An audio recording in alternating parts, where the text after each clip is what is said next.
Hey everyone, and welcome to another episode of Brett's Brain. Today I'm going to walk through what is a cap table and why should it be important to an entrepreneur. You might have had an investor ask you, "Hey, send me your cap table so I can take a look at it." What's your cap table look like? Is your cap table clean? Cap table just stands for capitalization table. And in its simplest form, it is just a list of all the people that have shares in your company. Who owns your company? If you're a solo founder and you've never given advisory shares out or mentor shares out or shares to a customer or you've never raised capital, then you're going to have one line on your cap table. It's going to be just your name and you own 100% of all the shares. However, that's not normally the case for a startup. Usually you have a lot of those things.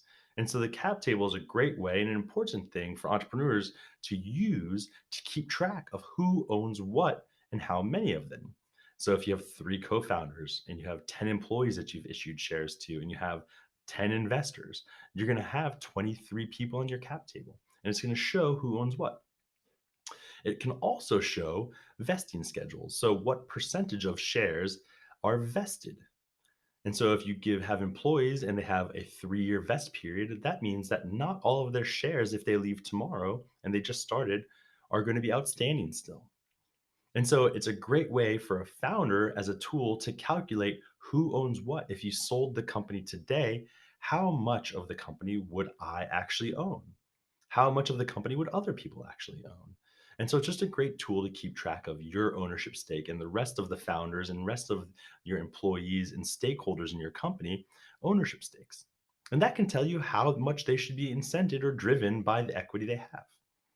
Another really great reason to use it as a founder is to understand what's going to happen in subsequent rounds or subsequent equity events.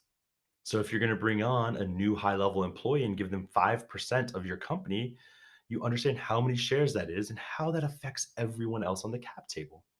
What happens if you have to do a 10% stock option pool for future employees? How does that affect everyone?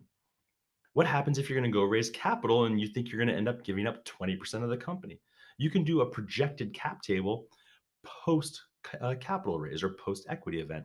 And it shows you how a thing you might be doing affects the ownership of everybody in the company, including yourself. It is also something that almost every investor is going to ask for and want to look at. And there's several things that investors tend to be looking for. But probably most importantly, they want to understand who owns the biggest percentages of your company because as an investor, we think those people are the most incented to drive the business forward. And if the current founders that are actively day to day operating that business don't have a large enough ownership stake for the stage the company is at, it's going to be a big red flag and you're going to have to figure that out.